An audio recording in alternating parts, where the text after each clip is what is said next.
c'est un mouvement qui vient du cœur. Et que l'on soit de droite, de gauche, homosexuel, hétérosexuel, marié, pas marié, jeune, vieux, tout le monde est venu et tout le monde a suivi ce mouvement extraordinaire parce qu'il vient du cœur, c'est du bon sens, c'est de l'espérance. Alors qu'est-ce que je fais? Qu'est-ce qui s'est passé au mois de novembre de l'année dernière? J'avais dans mon entourage des personnes homosexuelles. Alors moi je ne suis pas homosexuelle, on a suffisamment approché, je suis mère de famille. Voilà. Mais j'avais dans mon marié et nous avons belle famille. Et tout va bien et on a beaucoup de chance. Mais autour de moi, il y a des personnes homosexuelles et je les ai interrogées sur ce projet de loi. Je leur ai demandé qu'est-ce que vous en pensez. La plupart m'ont dit, ou même tous ceux que j'ai rencontrés m'ont dit, on n'a pas l'intention de se marier et on est contre ce projet de loi. Et surtout, on ne supporte plus que le lobby minoritaire LGBT, donc je traduis pour ceux qui n'auraient pas encore compris, LGBT, le lobby des lesbiennes, gays et trans, qui est tout à fait minoritaire. Chez les 2 millions de personnes homosexuelles qui vivent en France, le lobby LGBT est tout à fait minoritaire. Ce lobby prétend parler en notre nom. Et nous ne supportons plus qu'on nous confisque la parole. Donc j'ai décidé, avec Jean-Baptiste Maillard, qui n'est pas là ce soir, mais qui a beaucoup travaillé, nous avons décidé de créer un site internet. Nous avons interviewé des personnes homosexuelles et nous avons essayé de les écouter et de comprendre ce qu'ils vivaient, quelles étaient leurs attentes. Et il se trouve que la loi Taubira ne répond absolument pas à leurs attentes. Je continue de faire des interviews actuellement. Je vois des personnes homosexuelles qui me disent la loi Taubira, pour moi, n'a strictement rien changé. Ce que nous aurions aimé à travers ce débat, c'est qu'il y a un vrai débat, c'est que nous soyons entendus dans nos questionnements, dans nos difficultés, dans notre projet de vie, quel projet de vie avoir. Tout ça a été totalement court-circuité, puisqu'on a décidé d'utiliser une idéologie égalitariste. Et rappelez-vous les drames des idéologies égalitaristes du XXe siècle. Eh bien, cette idéologie, elle voudrait que l'homosexualité et l'hétérosexualité, ce soit la même chose. Et ces personnes-là nous disent non, ce n'est pas la même chose. Alors, vous vous êtes levés parce que l'argent est devenu une telle idole dans notre monde que bientôt, on va pouvoir acheter des êtres humains.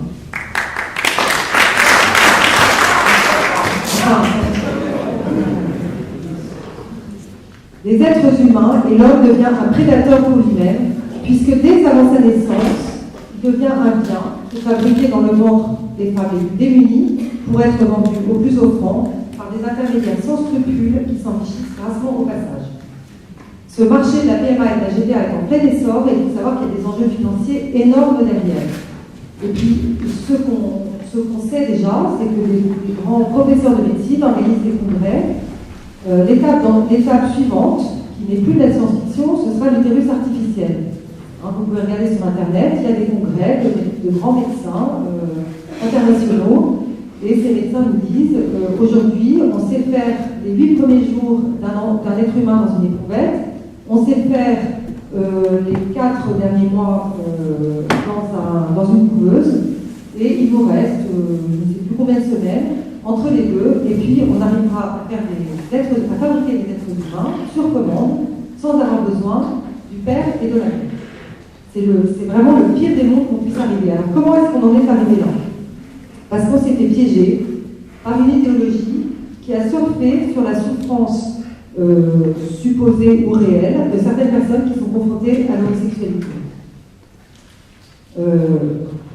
On n'a pas entendu ces personnes. Il faut absolument, et si nous avons créé le site Homobox, c'est pour qu'on comprenne, comme le disait le professeur Henri Joyeux, ce que vivent ces personnes. Le lobby LGBT vous ment quand il dit que ces personnes sont fières et heureuses d'être homosexuelles. C'est pas vrai. Je n'ai pas rencontré une personne homosexuelle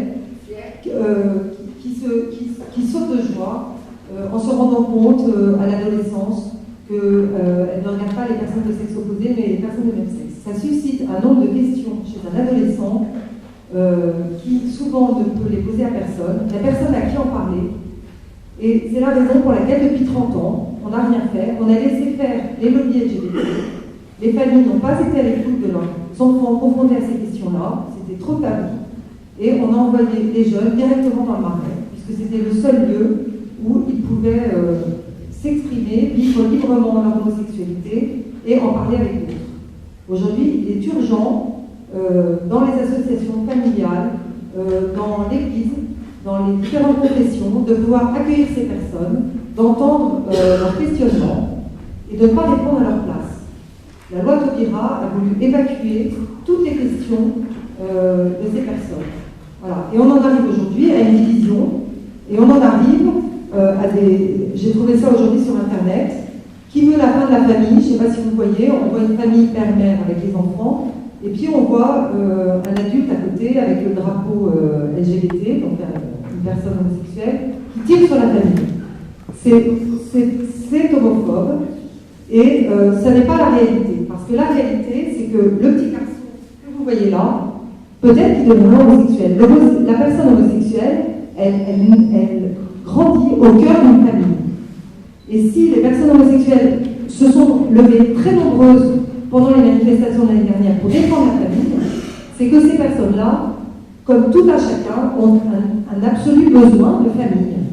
Justement parce qu'elles savent qu'elles n'auront pas d'enfants et qu'elles ont besoin d'être accueillies dans les familles. Voilà. Alors,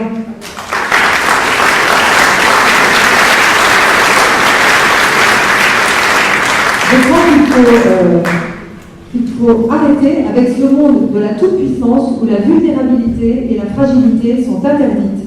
Il faut pouvoir mettre des mots sur ce qui est vécu dans les familles. Il faut pouvoir accompagner.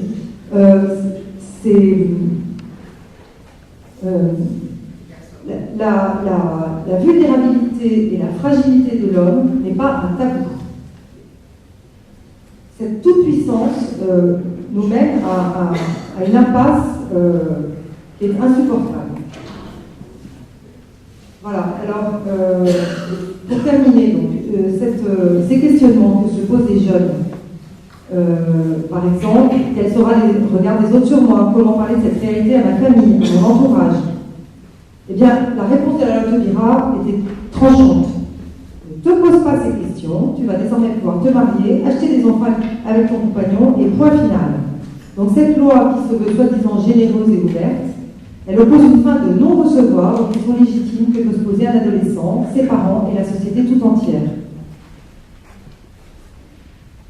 Je vous redis le pressentiment, cette certitude pour les personnes homosexuelles que la famille est une valeur inestimable dans un monde où l'individualisme tend à isoler de plus en plus. Alors, Brigitte, Xavier et Laurence ont bien compris cette réalité, et c'est pour ça que la solution réaliste et politique qu'ils proposent est la suite logique des manifestations de l'an dernier.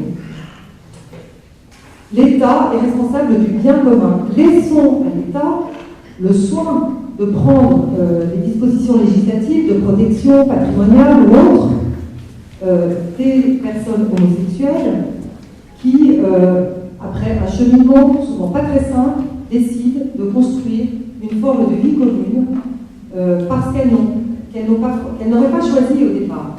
Mais c'est la solution pour ne pas vivre seules, et certains n'ont pas d'autre issue que de construire une amitié fidèle, durable, et c'est déjà mieux que d'aller vagabonder partout. Donc laissons à l'État le soin d'organiser ces dispositions législatives et occupons-nous de la famille, occupons-nous des couples, aidons les couples, hommes, les couples de parents à construire un amour de qualité, parce que l'enfant a besoin de cette altérité dans le couple de ses parents, justement pour construire son identité psychosexuelle par rapport à l'identité bien située du père et de la mère. Voilà. On n'a pas le temps d'aborder ici, mais le collectif Homobox, en deux mots, cherche à comprendre comment se construit l'orientation sexuelle de l'enfant. Et cette orientation sexuelle, elle va se construire dès la vie intra-utérine en fonction de ce qui se passe dans le couple entre le père et la mère. Ça n'est pas le hasard. Je ne crois pas au hasard dans l'orientation sexuelle. Ce n'est pas le fruit du hasard. Ce n'est pas une loterie. On n'est pas homosexuel ou hétérosexuel par hasard. Il y a des lois, peut-être très subtiles, invisibles, qui font que la personne se construit de façon hétéro ou homosexuelle. Et là-dessus, il y a encore beaucoup de recherches à faire pour essayer de comprendre comment ça se met en place. Voilà. Merci, merci Brigitte, et je crois vraiment qu'il faut tous continuer avec toi, derrière toi et dans l'unité.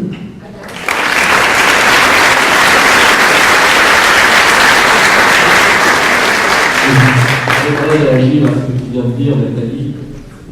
Je suis entièrement d'accord avec toi, je voudrais apporter quelques précisions. Tu parlais de la fierté, ce n'était pas une fierté, mais ça me logique, quelque chose avec laquelle je pense que tu ne me contrediras pas. On est en accord avec ce lobby LGBT. C'est le fait que l'homosexualité n'est pas choisie. Alors, comment ils peuvent revendiquer une fierté? Je suis né avec 2 bras, je ne suis pas fier de avoir 2 bras, c'est un fait. Je suis né homosexuel, je ne peux pas en être fier, c'est un fait. C'est un fait de vie, il n'y a pas à être fier de nos états de vie. C'est un fait qui est incontestable. Deuxième chose, tu parlais, oui, pour le fait que cette loi apporte une solution qui n'en est absolument pas une aux personnes homosexuelles. Évidemment, le couple homosexuel n'est pas mieux que le couple hétérosexuel, il n'est pas moins bien, il est juste différent.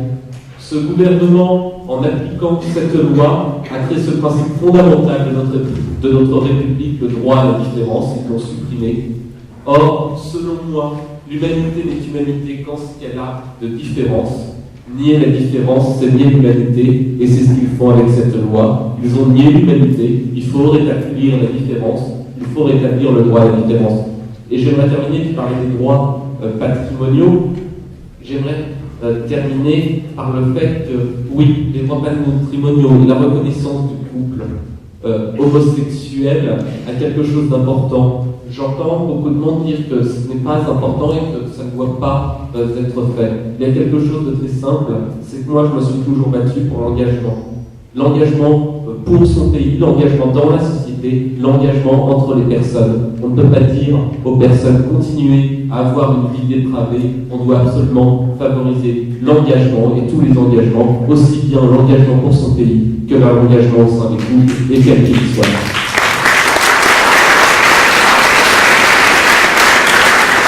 Un peu plus de lien, un peu plus de stabilité, et tout le monde dans la société sera porté. Nous avons la chance d'avoir aussi la voix des adoptés avec nous, Marie, adoptée toi-même. Il y a dans le combat que nous proposons de continuer ensemble, évidemment la réforme de la loi Taubira qui a institué une nouvelle filiation déconnectée de la réalité et qui ouvre à la procréation artificielle. Le principe procréatif en dehors de l'acte sexuel est dans la loi. Donc la loi du genre, elle est institutionnalisée par la loi Taubira. On est bien d'accord. Mais elle a mis à mal aussi l'adoption plénière. C'est bien cela que nous souhaitons combattre dès maintenant à la faveur de la loi famille qui arrive, je crois, pour ceux qui ont eu la chance de connaître Bertinotti, sous peu. On dit fin novembre, Antoine, j'en sais peut-être plus. Ouais. Fin d'année, donc en mise en discussion au Parlement en début d'année 2014. Donc en fait, pendant, on sera en campagne municipale, donc ça sera un thème. Permettez-moi, encore une fois, même si certains pensent que ça n'est pas d'actualité, au contraire, nous avons une plateforme, nous avons une ouverture d'expression à travers le temps électoral de campagne municipale. Il sera bien temps de faire surgir ce débat sur l'adoption plénière et sur la PMA qui s'invite dans la loi. Pourquoi ? Parce qu'elle l'a redit, Mme Bertinotti, 1500 enfants naissent par PMA en dehors des contextes de stérilité, elle va bien leur donner un statut. Vous comprenez ? Certes, l'enfant, quand on parle, le fait que l'enfant n'a pas d'état civil est effectivement tout le monde se met à se dire ah, je ne m'en pas, mais en lui donnant un statut, eh bien, on ouvre la suite de cette procréation-là. Vous comprenez? 1500 enfants vont faire en sorte que demain la PMA s'invite. C'est très clair, la PMA entre femmes, hein, la PMA non décalée de la médicale. Voilà. Alors, nous voulons refermer, remettre l'adoption plénière dans sa réalité biologique, sa vraisemblance biologique. Et pour cela, il y a 3 articles du Code civil à changer. Il faut qu'il y ait des amendements quant au moment de la discussion de la loi qui arrive maintenant. Vous comprenez qu'on est sur... Ça n'empêche pas de continuer sur la loi Taubira, mais aussi la loi famille qui arrive. Donc je te passe la parole, car tu es particulièrement concernée, chère Marie, et c'est ce que tu portes au sein de la maison. Merci. Merci beaucoup. Bonsoir à tous. Le 17 novembre 2012, j'ai assisté à la première manifestation contre le mariage pour tous. Et à cette époque, je n'imaginais pas que je serais plongée au cœur de ce débat et que l'adoption qui a fait ce que je suis aujourd'hui, puisque je suis adoptée, me donnait la force de me battre contre ce projet de loi. J'ai été adoptée à l'âge de 3 mois, après avoir été abandonnée par ma mère biologique. Cette jeune femme qui a eu le courage de me laisser, parce qu'il faut avoir du courage, elle l'a fait par amour pour moi. Et parce qu'elle souhaitait que son enfant puisse avoir le meilleur, c'est-à-dire un père et une mère. Grâce à l'adoption, j'ai pu renaître au travers de ma filiation adoptive. J'ai pu surmonter la souffrance de l'adoption pour m'inscrire à nouveau dans une filiation vraisemblable et naturelle, celle d'un homme et d'une femme qui m'ont tout donné. L'adoption a ceci de fondamental. Elle permet à un enfant dont le lien de filiation a été brisé par l'abandon de retisser ce lien par l'intermédiaire de ses parents adoptifs et de surmonter la souffrance engendrée par l'abandon. Cet homme et cette femme qui pourraient m'avoir mis au monde, ce sont mes parents et je n'en ai pas d'autres. Ce sont les seuls. Cette loi du mariage et de l'adoption pour tous va à l'encontre d'un principe fondamental de la société française. L'adoption est une mesure de protection de l'enfance. Et c'est fondamental, et cette loi l'a occulté. Depuis toujours, l'adoption permet de donner une famille structurée à un enfant en souffrance pour qu'il puisse dépasser cette souffrance et construire une vie dans un cadre solide. Donner le droit d'adoption, qu'elle soit simple ou plénière, aux couples de même sexe, c'est inscrire l'enfant dans une double souffrance. Celle d'avoir été abandonné et celle d'être privé une seconde fois d'un père ou d'une mère. Et ça, c'est inacceptable. La loi de la République n'a pas le droit de priver délibérément un enfant de son père ou de sa mère.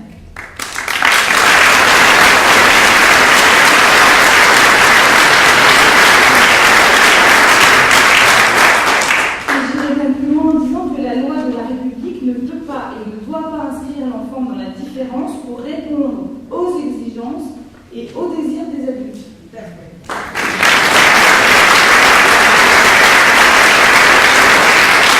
L'adoption doit rester une mesure de protection de l'enfance et l'adoption, c'est avant tout donner une famille à un enfant qui n'en a pas. Et pas donner un enfant à des adultes.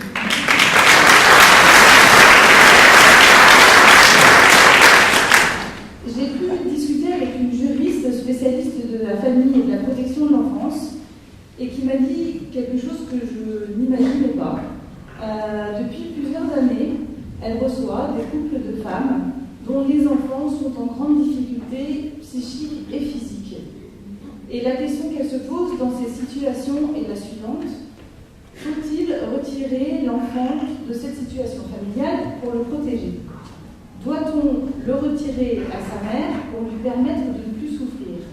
Donc aujourd'hui, la loi Taubira veut que ces situations deviennent légales et légitimes, mais c'est tout simplement inscrire la souffrance de l'enfant dans la normalité. Et ça, on ne peut pas l'accepter.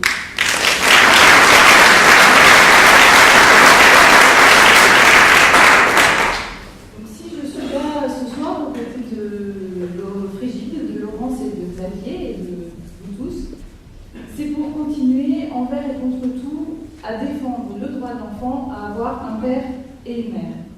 Et pour cela, nous devons obtenir que la filiation adoptive soit réservée aux seuls couples hétérosexuels, parce qu'un enfant doit pouvoir grandir entre un père et une mère.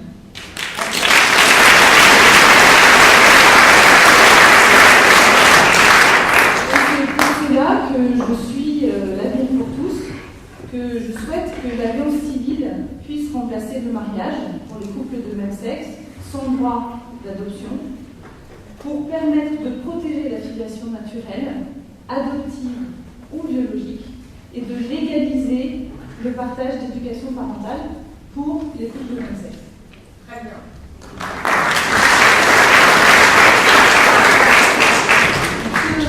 Ce que l'avenir pour tous souhaite défendre ce soir et dans les mois qui viennent, c'est la protection de tous les enfants. Et cela ne pourra se faire qu'en passant par une réforme de la loi Taubira.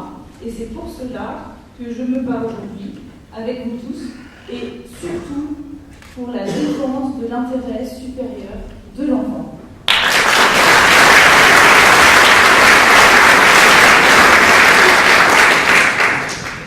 Merci Marie. Vous voyez, nous vous remettons vraiment le combat en perspective. Si nous voulons obtenir ça pour les enfants, nous savons de façon réaliste que nous devons laisser les droits d'alliance aux personnes qui sont aujourd'hui sous l'empire de la loi de Taubira. Voilà. Comprenez bien ça. Nous avons la chance d'avoir ici des candidats à la mairie de Paris, Athanas Périfan, qui est là, Franck Martin. Comme votre campagne Léna vous avez été dévoilée aujourd'hui, je me permets de vous donner la parole, car c'est à vous que nous vous adressons, bien évidemment, chers candidats. Athanas, Franck, donc numéro 2 dans le livre pour la liste des associations. Athanas, le 20e, bon courage.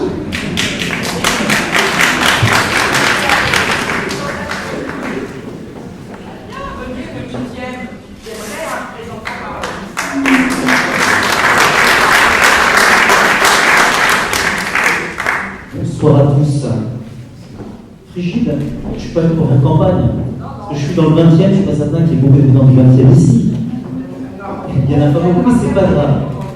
En fait, un petit peu pour commencer, quand je suis venu sur mon scooter en arrivant, j'ai dit à mon fils, je vais confier le tout seul, je vais voir Frigide, elle est à Saint-Léon. Et comme mon petit fait avec mon fils qui a 12 ans, il m'a dit, mais papa, tout le monde veut tuer Frigide actuellement. Léon, c'est pas le tueur, on se met dans le film. Et je trouve ça paradoxal que tu sois avec nous dans cette salle. Méfie-toi, mais quand je l'ai par là, j'ai vu des policiers dehors, j'ai vu des gens qui traînent. Voilà, plus sérieusement, merci. Je suis venu simplement te dire merci parce que je trouve qu'il y a un coup de génie en fait. Et quand on est barge dans un coup de génie, c'est magnifique, c'est formidable. Ce coup de génie de dire en fait, cette manif, ce sera la manif contre l'homophobie et contre la loi de Taubira. Et la première chose, c'était contre l'homophobie. Je crois que c'est important. Parce qu'en réalité, aujourd'hui, ce problème a été traité, et là où François Hollande a été diabolique, il a été traité sur la base publique, alors qu'il ne doit pas être traité comme ça. Je l'ai dit au cours des médiations, je vous le redis. Je pense aujourd'hui que 2 hommes ou 2 femmes peuvent s'aimer d'un amour sincère, et peut-être plus sincère que celui que je peux avoir pour ma femme, peut-être. Je comprends que 2 hommes et 2 femmes peuvent avoir envie, comme tout être humain, de laisser une descendance, et que s'ils avaient des enfants, ils leur donneraient ce qu'il y a de meilleur, comme chaque parent. Et c'est là où c'est difficile. Si l'enfant, en fait, ne va pas pouvoir se développer affectivement dans un couple homosexuel, c'est pas à cause de ce que ses parents homosexuels ne lui auront pas donné, parce qu'ils essaient de donner ce qu'il y a de meilleur, c'est à cause de ce qu'ils ne peuvent pas lui donner. Et c'est là où c'est un problème de souffrance.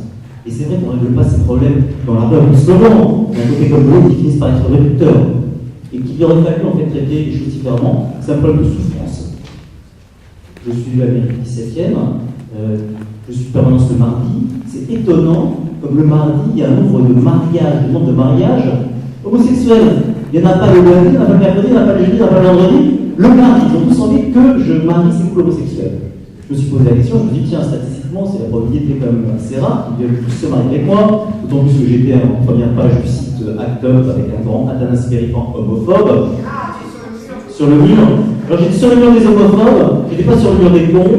Mon fils m'a dit, papa, on était sur les deux, quand on me reste tard. Petit merci, mon fils, mais je préfère être que sûr. Et en fait, j'ai réfléchi, je me suis dit, comment faire aussi pour traiter ce problème de manière humaine. Avec ma femme, on a décidé la chose suivante, c'est que le prochain couple homosexuel me demande de les marier, je vais les inviter à dîner. Je vais les inviter à la maison, on va parler avec eux, on va échanger, parce que c'est ça en fait, c'est un problème humain. Et je me suis dit, parce qu'on est dans une près de l'église, on peut le dire, je me dis, qu'est-ce qu'aurait fait Jésus en fait, s'il avait croisé comme ça sur la route un couple homosexuel? Il aurait commencé par porter sur eux un regard d'amour. C'est clair. Voilà. Et après, il leur aurait dit ce qu'il avait à leur dire. Mais je crois que c'est ça. Et qu'on est dans un problème qui est tellement compliqué. C'est un problème de souffrance humaine. C'est un problème sur lequel, si on ne commence pas à porter un regard d'amour sur l'autre, on n'arrivera même pas à faire passer. Et c'est pour ça que je dis que c'est génial, Brigitte. Non, si mais non, c'était génial de commencer par dire cette loi contre l'homophobie, bien sûr, et contre la loi Taubira, parce qu'en fait, on peut être contre la loi Taubira et être contre l'homophobie. Voilà. Donc, Mais maintenant, qu'allez-vous faire? Alors, maintenant, ce qu'on va faire, moi c'est très drôle parce qu'en fait, je ne suis pas certain que mon engagement massif contre la loi Taubira a été très productif. On vient de décider, en fait, je deviens agent du 17e depuis 4 mandats, je connais tout le monde, j'ai été, voilà, c'est le quartier, on m'envoie dans le 20e. C'est bien, alors je vais prendre des choses de manière positive.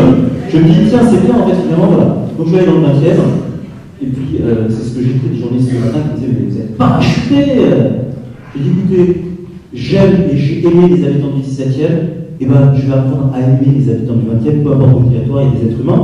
Et on va essayer de convaincre ces gens, voilà, que nos idées, nos valeurs sont des belles valeurs, non pas simplement par les discours, mais je pense aussi par ce qu'on peut essayer de vivre modestement, parce qu'on n'est pas parfait, mais voilà, essayer de leur donner envie de partager un projet ensemble.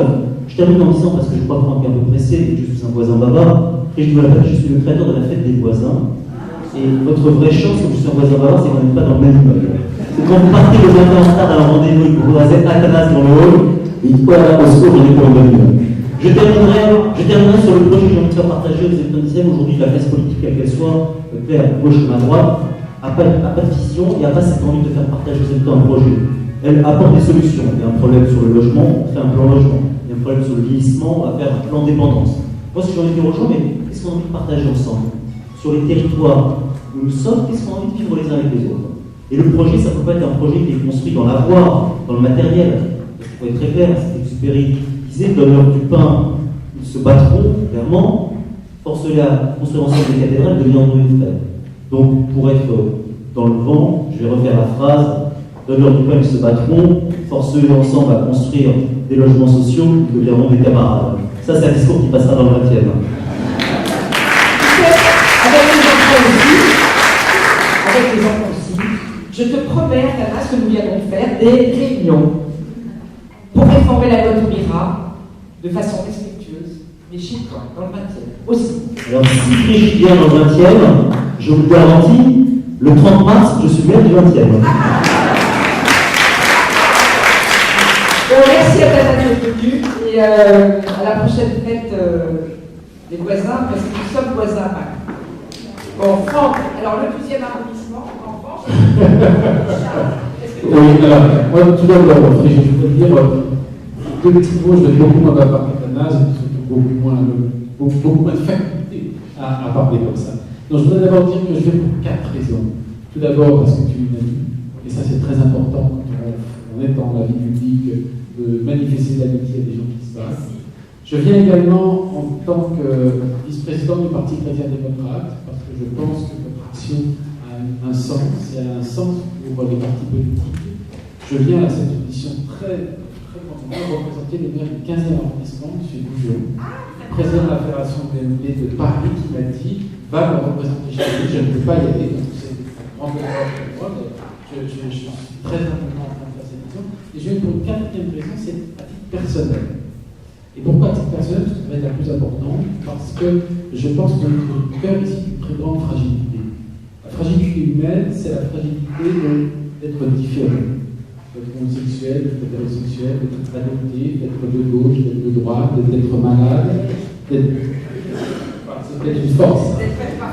Et toute cette fragilité, la manière dont tu les as traitées, tu les traites ce soir, c'est ce qui m'émeut, c'est qu'en fait, tu prends toutes ces différences, et toutes ces différences, tu les traites avec des spécialistes, avec des gens qui ne sont pas emportés, avec des gens qui ne sont pas radicaux, et qui essaient de voir dans chaque être humain, dans chaque fragilité, dans chaque différence, une manière supplémentaire de vivre ensemble. Et là, je reprendrai ce que disait Adana, c'est effectivement, si le Christ était là sur terre, je suis sûr qu'il t'inviterait, parce qu'il sait que tu as le regard de bonté sur la différence. Et ça, c'est une très grande force, et je voudrais vraiment t'appeler très fort.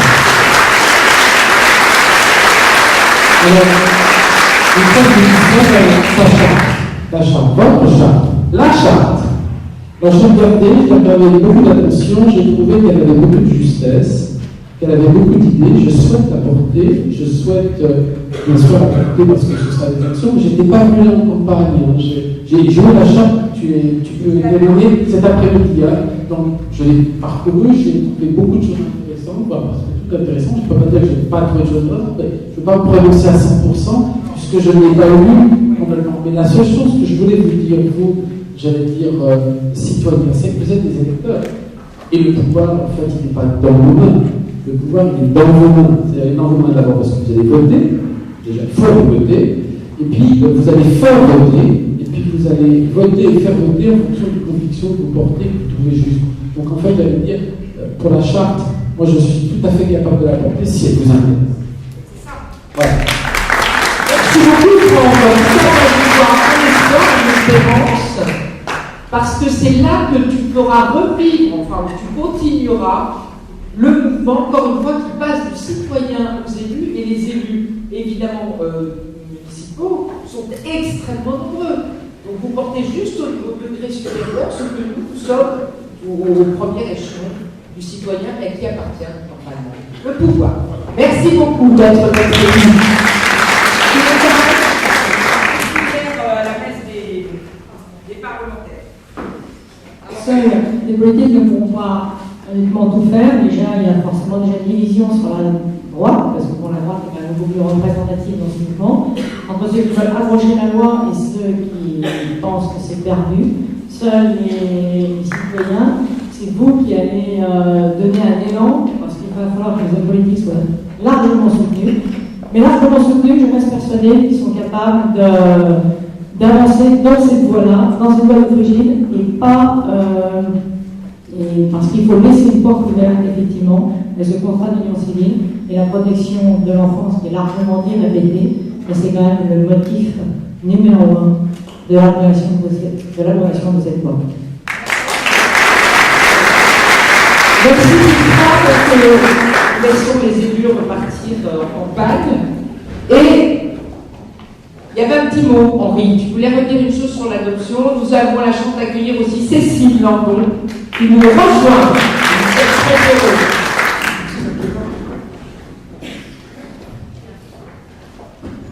Oui, je voulais simplement dire quelques mots sur l'adoption monoparentale.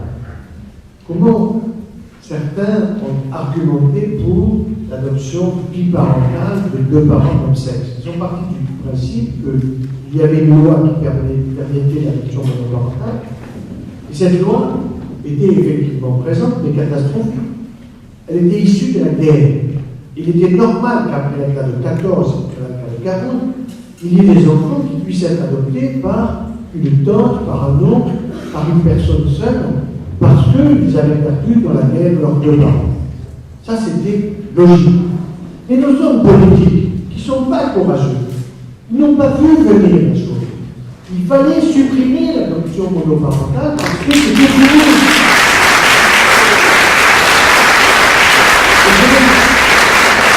Je me souviens de la mouvement national des associations familiales. Le grand argument qui était donné par la Confédération syndicale des familles, c'était l'adoption monoparentale, le pauvre enfant, il n'y a qu'un parent, il faut lui donner un deuxième, peu importe le deuxième. Et c'est là qu'on a mis le doigt dans un engrenage où nous nous sommes fait avoir. Ce qui veut dire que les présidents de la République précédents, que les députés précédents, que les sénateurs précédents n'ont pas fait leur boulot. Et bien maintenant, c'est nous, le peuple de France et les familles, il y a 17 millions de familles en France, nous ferons faire leur travail. C'est ça qu'on veut. avez déjoué tout, là, non, vous avez déjoué toutes les perspectives. Ça va passer tout seul, il n'y aura pas de débat, vous ne vous lèverez pas, vous aurez peur. Et vous n'avez pas eu peur. Et bien maintenant, tu as bien compris, professeur, c'est cela. Vous n'avez pas peur d'aller le leur faire. De toute façon, vous n'avez pas d'autre solution. Et c'est ça le problème. Ce qui nous guette, c'est l'abandon. Vous comprenez? L'abandon, et pendant ce temps, eh bien très sournoisement, effectivement, les enfants seront fabriqués. Ça n'est pas possible. La post-humanité est en marche, mais vous êtes l'humanité qui ne veut pas se laisser manipuler. C'est clair, on est déjà manipulé en permanence. Peut-être que vous en rendez compte quand même. Ben oui, voilà. Eh bien, on a dit stop l'année dernière. Cette année, on a dit stop et on doit continuer. Et on ne doit pas se laisser, encore une fois, Jean-Jacques, je te le redis, abattre, parce que, effectivement, certains pensent qu'il faut aller plutôt par-ci, par-ça, aller se faire élire peut-être quelque part. Ce n'est pas ça.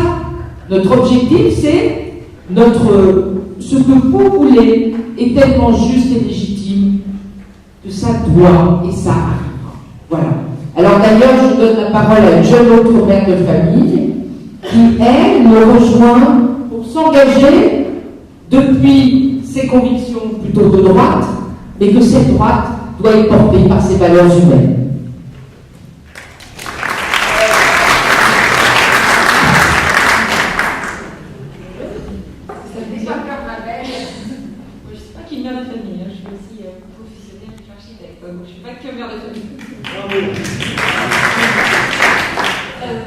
Alors, j'interviens au nom d'un collectif qui s'appelle La Droite Humaine et j'interviens aujourd'hui pour aller porter auprès des candidats aux élections le manifeste pour qu'ils y adhèrent et pour qu'ils nous suivent et pour qu'on puisse être.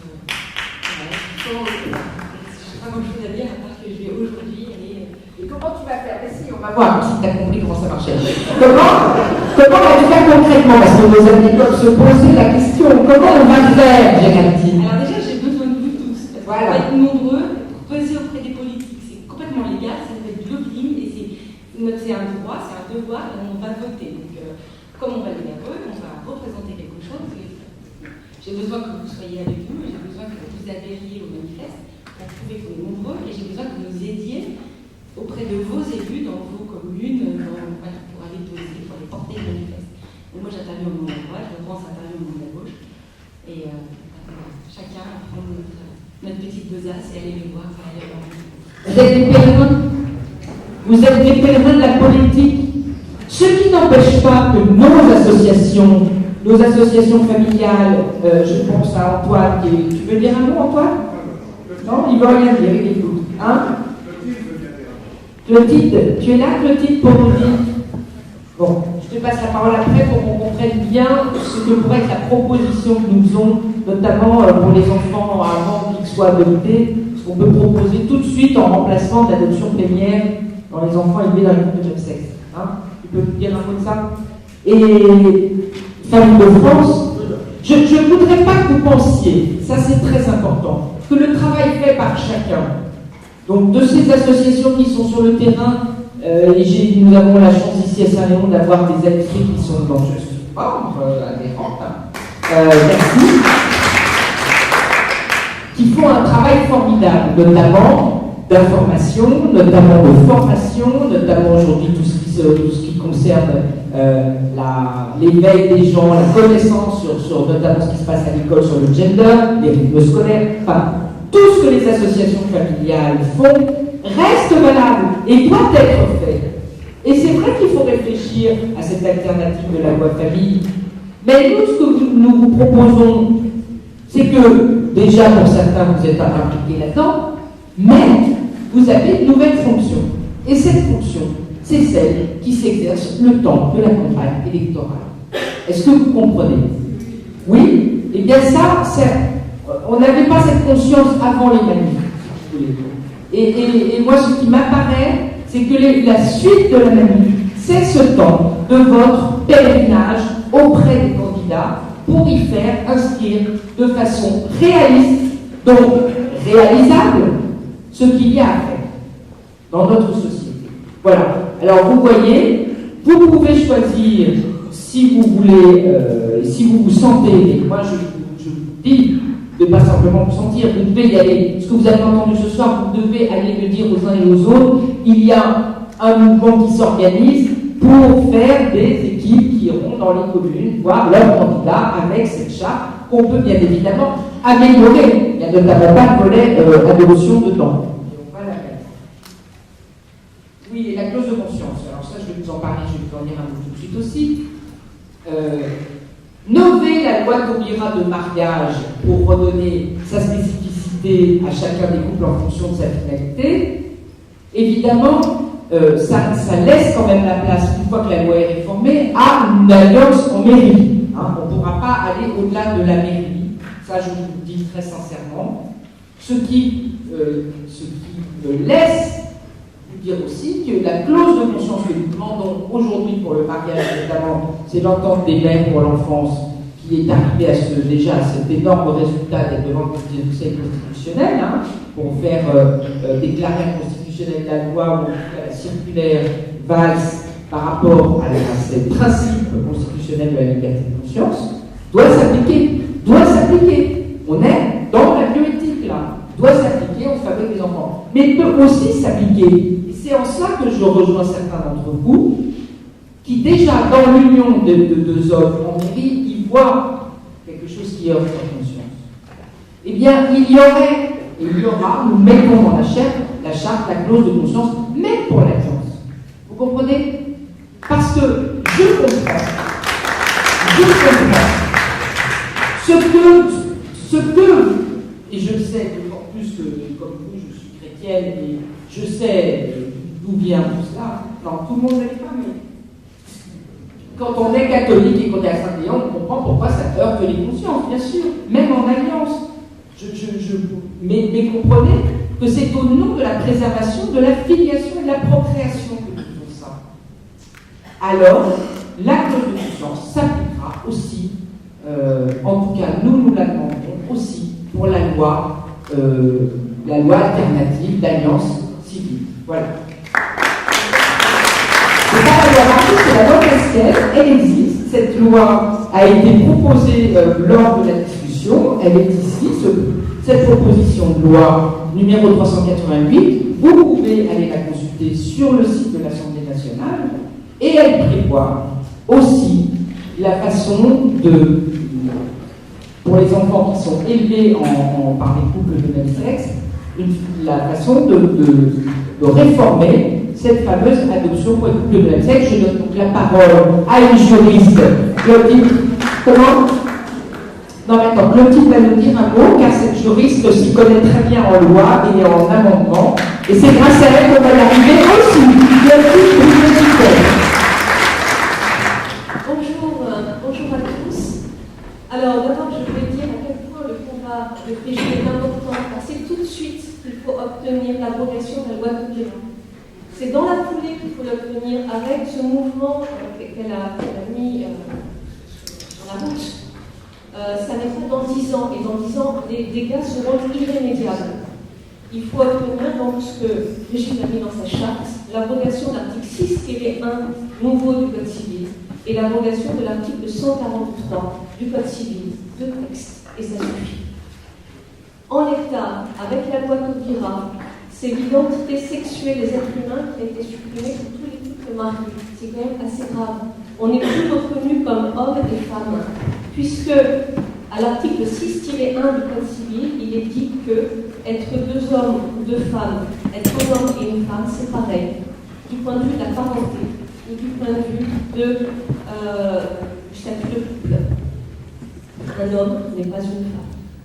Je vous apprends rien. C'est grave.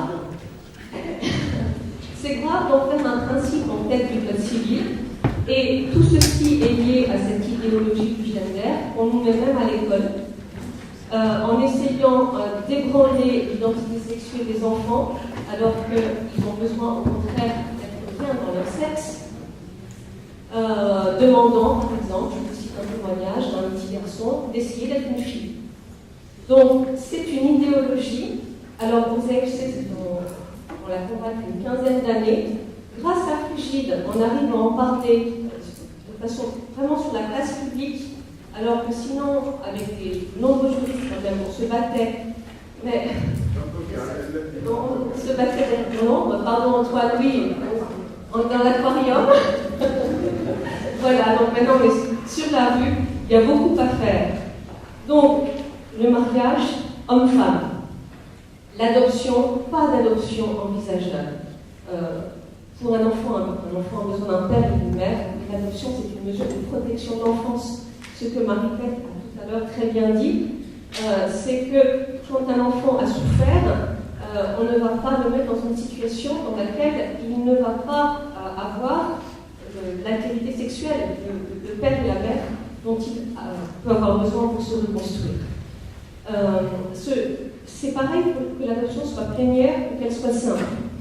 Lorsque l'adoption est simple, cela veut simplement dire qu'on garde des liens avec la famille d'origine. Par exemple, une mère qui a des problèmes psychiatriques, un père qui est alcoolique. On garde des liens, mais les parents de l'enfance, ce sont les parents adoptifs, même s'ils gardent des liens. L'autorité parentale, ce sont les parents adoptifs qui l'exercent. Et dans le cas d'un couple de personnes de même sexe, l'adoption simple serait envisagée par suppression de l'un des deux parents naturels. Suppression de la mère via la gestation pour autrui, suppression du père via l'assistance médicale à la procréation. Donc on supprime l'un des parents, on fait fraude à la loi, et il faudrait permettre l'adoption. Ce que permet aujourd'hui la loi Taubira, c'est une fraude à la loi. La loi française, au principe d'ordre public français. Il y a beaucoup d'incohérences dans cette loi, il y a plusieurs recours qui sont en cours, qui sont pendants devant le Conseil d'État, devant le Conseil constitutionnel, et on va voir ce que cela va donner devant les juridictions de l'ordre judiciaire. Les juristes sont mobilisés, vraiment mobilisés, surtout les spécialistes de la protection de l'enfance. Il faut que ceux qui ont suivi la manif pour tous, le reste, c'est dans les mois qui viennent que cela peut se jouer. Et il faut talonner les politiques, il faut aller les voir parce qu'il n'y a que ça qui marche. S'ils sentent vraiment que vous voulez qu'on mette la charte de Frigide dans la Constitution, dans leur programme politique, on y arrivera. Et dans la charte, il y a aussi le droit de l'enfant de se voir reconnaître un père et une mère. L'alliance civile, je vous avoue que c'est moi qui l'ai rédigée comme juriste. Bravo.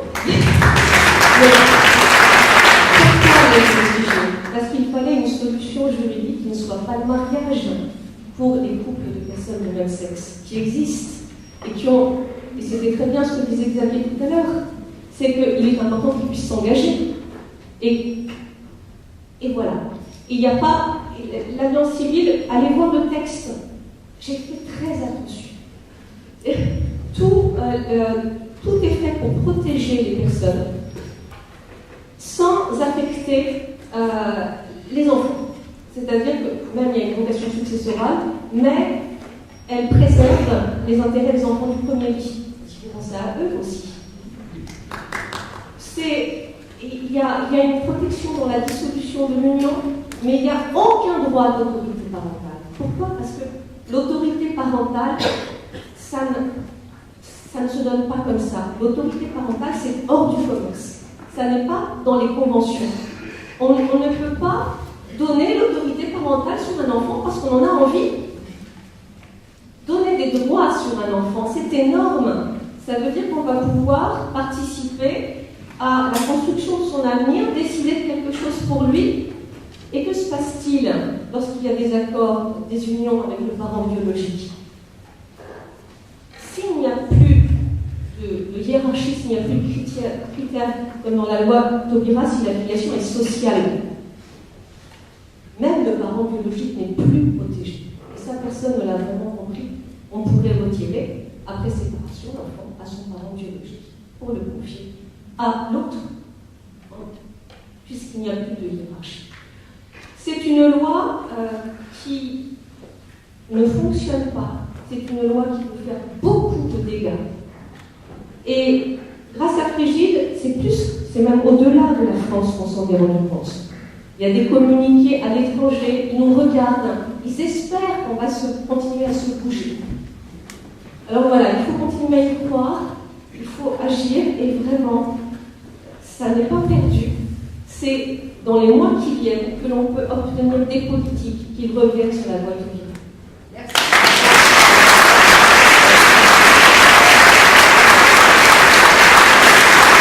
Donc vous voyez, en fait, tu vois, l'unité, elle est toujours là. Clotilde travaille depuis toujours avec l'INAF, avec les AFC, c'est aussi à Paris de France. C'est ce travail de longs mois, de longues années, de ce que portent ces associations depuis fort longtemps, qui doit émerger maintenant. Nous passons pour la première fois, nous passons à la mise effective dans le réel, dans le concret. Mais ça ne peut se faire que par vous, par le système électoral démocratique de cette politique.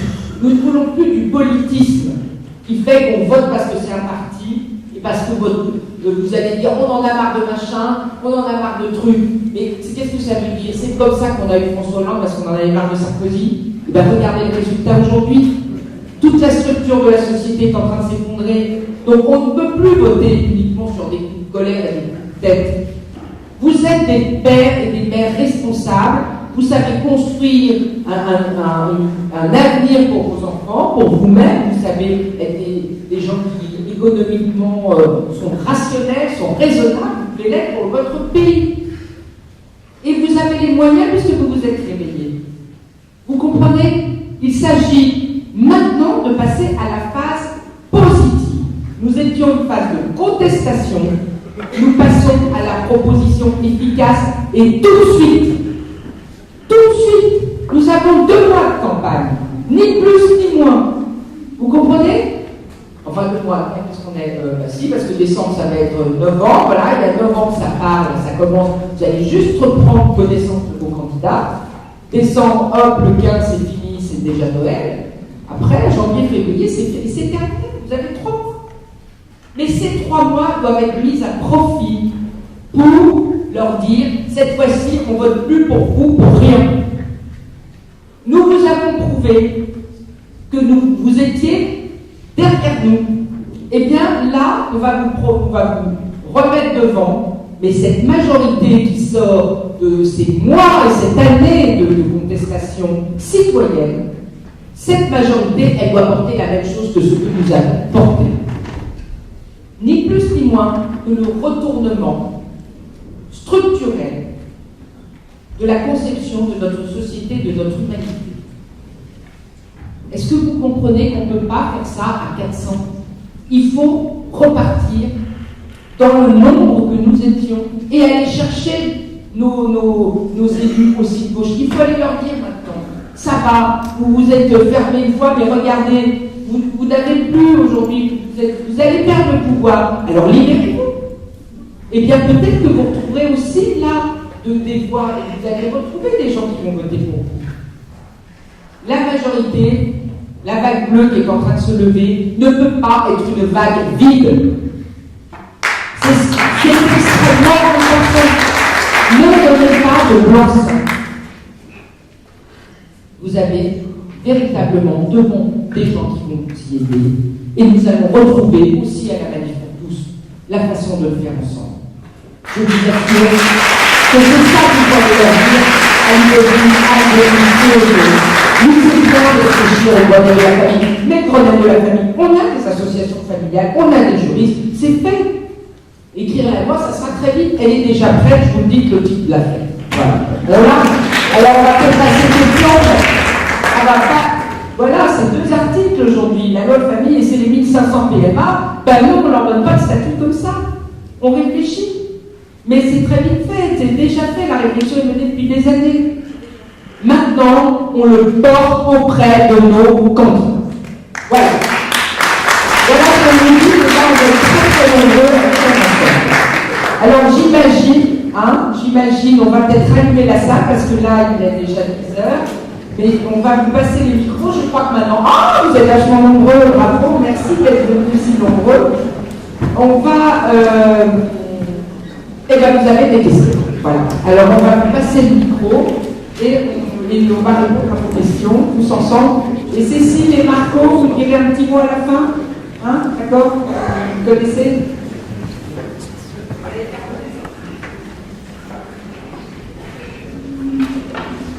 Antoine, tu prends la parole pour que chez toi.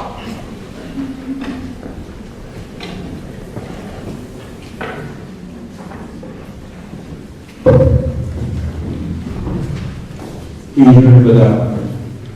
Bon, Frigide, pas tout le monde vous a dit que vous étiez remarquable. On vous aime. Vous avez fait un boulot extraordinaire. Il faut reconnaître aussi que vous aviez derrière vous l'organisation de la Manif pour tous, indissociable. La Manif pour tous était une énorme usine qui produisait du gaz et de la puissance d'organisation. Seulement, c'est vous qui l'avez allumé. Et ça, la flamme et l'étincelle, c'est vous. Alors nous, qui étions sur le pavé parisien, on souffre beaucoup de cette désunion. Vous l'avez tous retenu. Je l'ai dit aussi à l'université d'été de la Famille pour tous, de la Manif pour tous. On souffre de cette désunion. Je suis complètement Jean-Jacques Rateau sur ce comité pour rapprocher tout le monde. Je crois qu'il y a eu déjà des essais. Je suis sûr que les hommes de bonne volonté arrivent toujours à rassembler tout le monde. Donc, moi, je me porte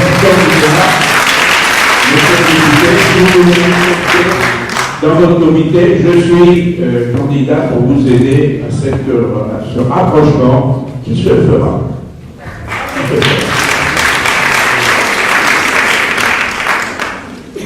Il faut identifier effectivement qu'est-ce qui cloche. Il y a des choses. Et moi, je suis allé aux universités d'été pour sentir ce qui clochait. Je suis là ce soir pour sentir ce qui était différent. Et je suis sûr qu'on peut arriver à ressouder tout ça. L'unité est capitale. La dispersion que nous affichons actuellement est mortelle. Et nos ennemis en profitent. Voilà. Alors, je suis allé au lancement de l'avenir pour tous au mois de juin. J'étais là. Je suis parti avec mon maillot sur le dos et je suis rentré chez ma femme, je lui ai dit, formidable, je suis parti. Et puis je dois vous dire très franchement, parce que je suis très franc, j'ai lu votre manifeste. Et là, je n'ai pas pu signer. Je n'ai pas pu signer parce que je cloche sur un papier, une phrase, où vous dites que les couples homosexuels ne peuvent pas être écartés de l'éducation des enfants. Alors je me dis, mais là je ne biche plus. On a tous défilé pour dire les enfants, un père, une mère. On a tous défilé contre la théorie du genre. Je viens d'entendre Marie qui dit pour un père et une mère pour éduquer les enfants. Et puis il y a cette petite phrase qui me prend dans l'estomac et qui m'empêche de signer le manifeste. On n'a pas dit père et père, ni mère et mère. C'est... Oui. Attendez, je reprends le texte. Ainsi, vous parlez des couples homosexuels, ils contribuent aussi à stabiliser la société dans une vie commune politique. Bon, le centre politique, il faudrait le préciser. Toute l'éducation des enfants ne saurait être exclue. Moi, je le prends dans l'estomac, et là, Eh bien, je vais vous répondre à cette question, et la réponse est très simple. On pense à un enfant qui serait né d'une union entre un homme et une femme, et le père qui se met en couple avec un homme, on ne peut pas retirer cet enfant à ce père, il est le père biologique de cet enfant, il est le père, il a le droit d'éduquer, c'est ce dont on parle. On ne peut pas supprimer les droits d'éducation d'un père parce qu'il est homosexuel. Oui, mais le père, il a quitté une mère, et la mère a autant le droit d'éduquer cet enfant. Nous sommes d'accord, on ne supprime pas l'autorité parentale du deuxième parent biologique, et je laisse la parole à monsieur. Voilà, on n'a pas précisé. Merci. Oui, ce qui est important, c'est qu'il n'est pas question de droits parentaux pour le compagnon du père. En revanche, cet homme reste le père de l'enfant. Et en effet, il a une mère. Et alors après, la situation de fait, peut-être difficile à régler, mais la différence, c'est les droits parentaux. Donner des droits parentaux, ce que fait la loi Taubira, au compagnon ou à la compagne du parent biologique de l'enfant de même sexe, ou pas de même sexe, mais donner des droits parentaux, c'est autre chose. Je vais plus loin. La théorie du genre contre laquelle on se bat aussi a besoin d'exemples. On doit donner des exemples à nos enfants. Et quand vous dites tout à l'heure que vous aviez un témoignage comme quoi on disait un garçon d'essayer d'être une fille, si un enfant voit qu'il vit dans un truc homosexuel, vous lui donnez un exemple quand même qui aide la théorie du genre, je suis désolé.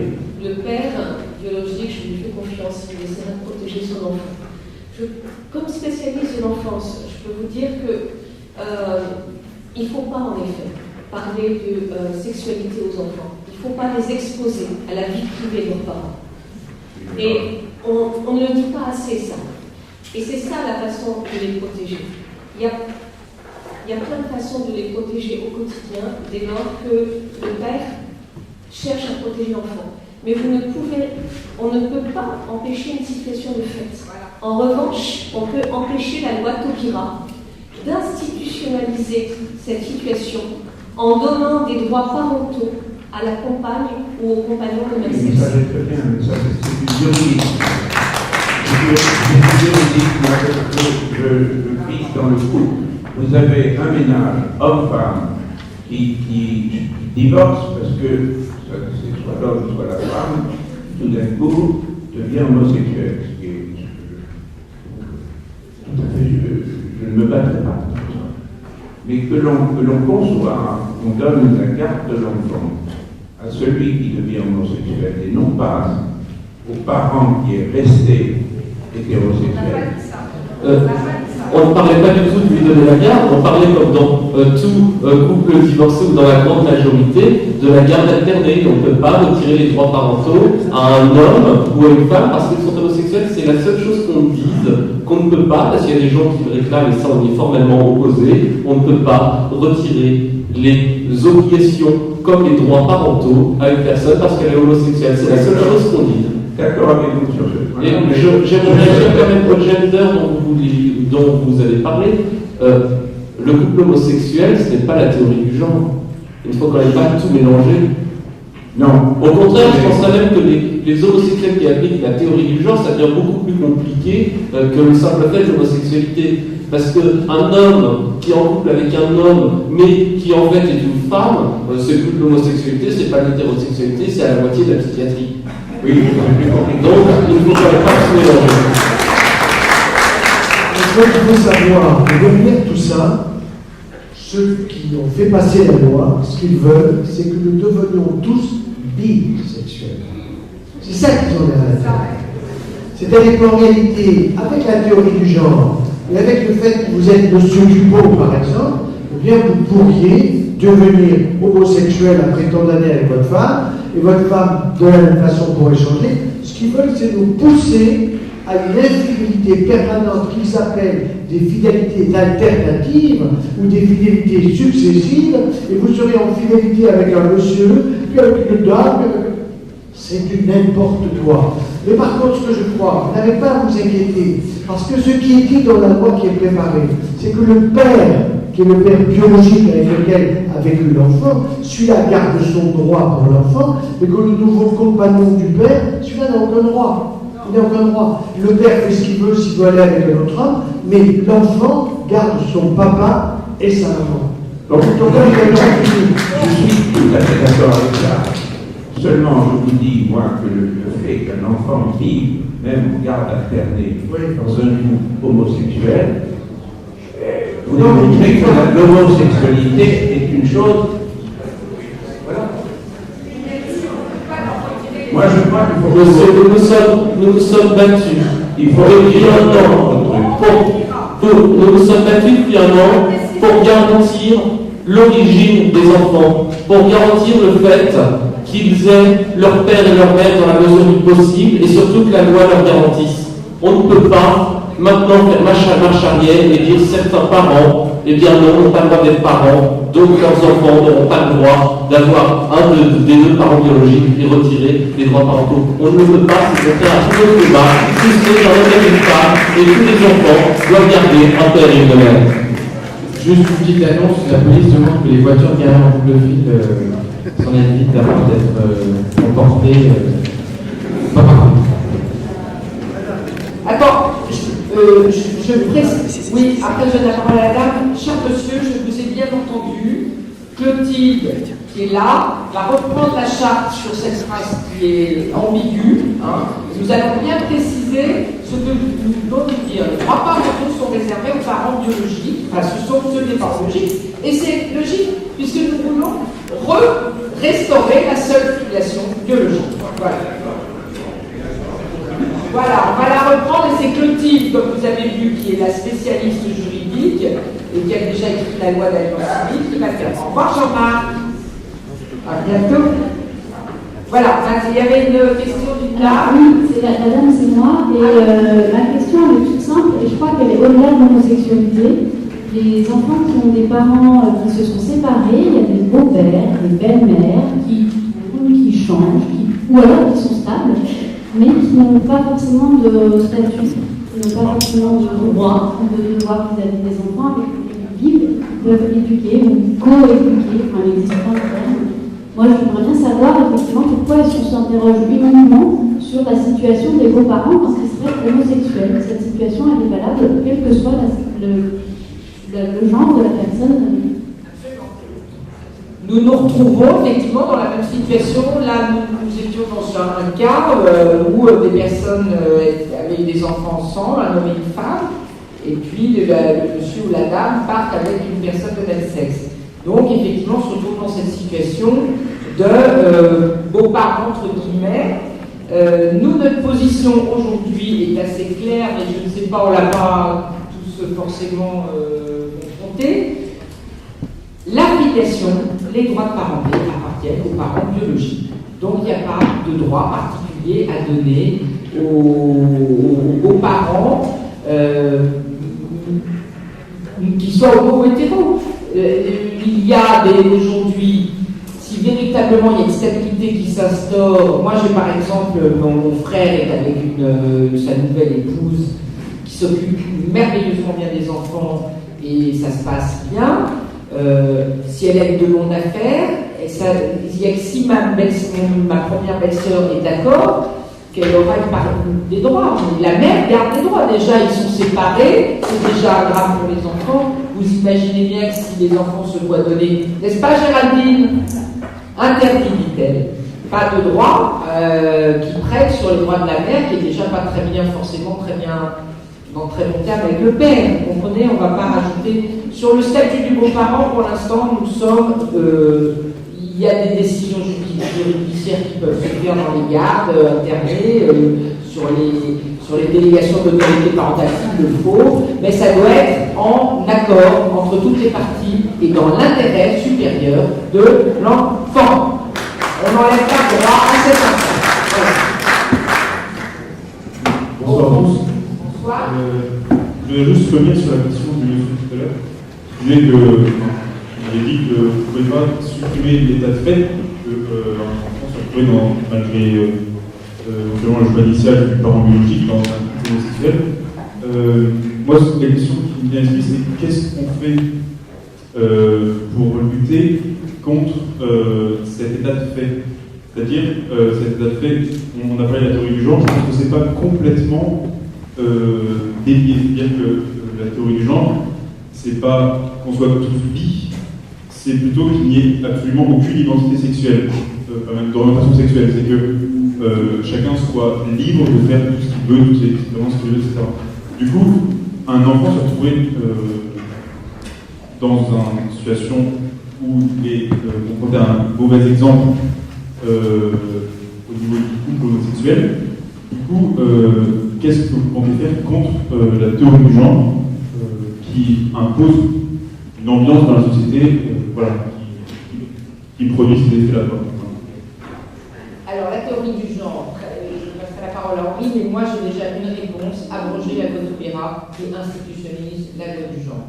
Donc ça c'est la première chose. Ensuite, à l'école, évidemment, il y a tout ce qui est en train de se mettre en place dans surtout la mise en place des rythmes scolaires qui sont aujourd'hui, qui non seulement ont arraché l'enfant à sa famille, mais en plus à son enseignant. Il restait encore un minimum de pédagogie, et maintenant pour faire la danse de la Zumba ou 4 heures de plus au lieu de faire de l'histoire. C'est vrai que c'est pas forcément le genre, mais on y arrive, parce qu'il faut que les petits garçons ils s'assoient pour faire pipi comme les filles.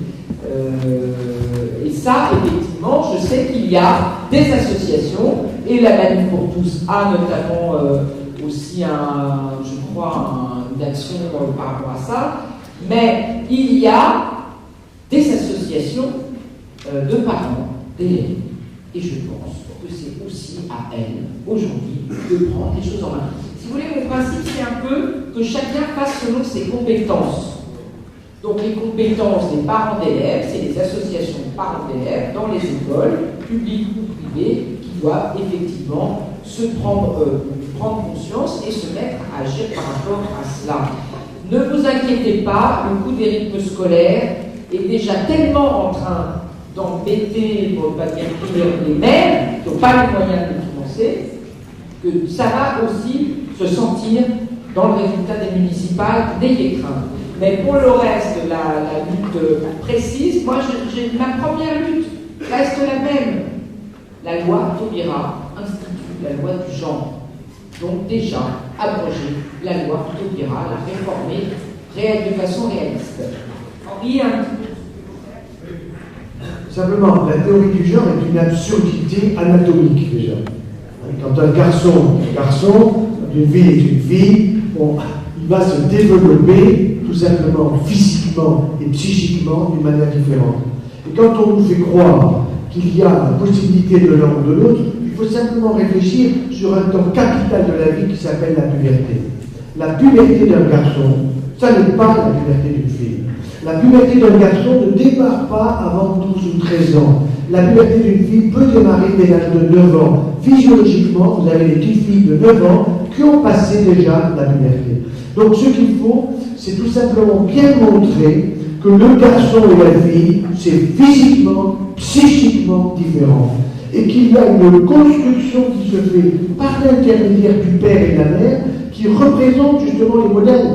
C'est pour ça que l'enfant a besoin des deux. Et que supprimer l'un des deux, c'est totalement criminel. C'est absolument inadmissible pour l'enfant. C'est blesser l'enfant que de lui dire tu n'auras pas de mère et tu auras de père, tu auras de mère et pas de père.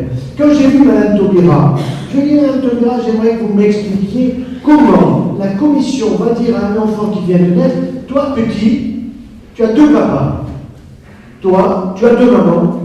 Et toi, tu as un papa et une maman. Quels sont les critères, Mme Taubira? Incapable de répondre. Alors qu'elle est garde des Sceaux. Alors elle m'a répondu, ben ça sera les décrets d'application. Alors vous faites voter une loi, mais vous ne savez même pas les décrets d'application. Non. Il faut qu'elle dégage, qu'il y en a ras-le-bol.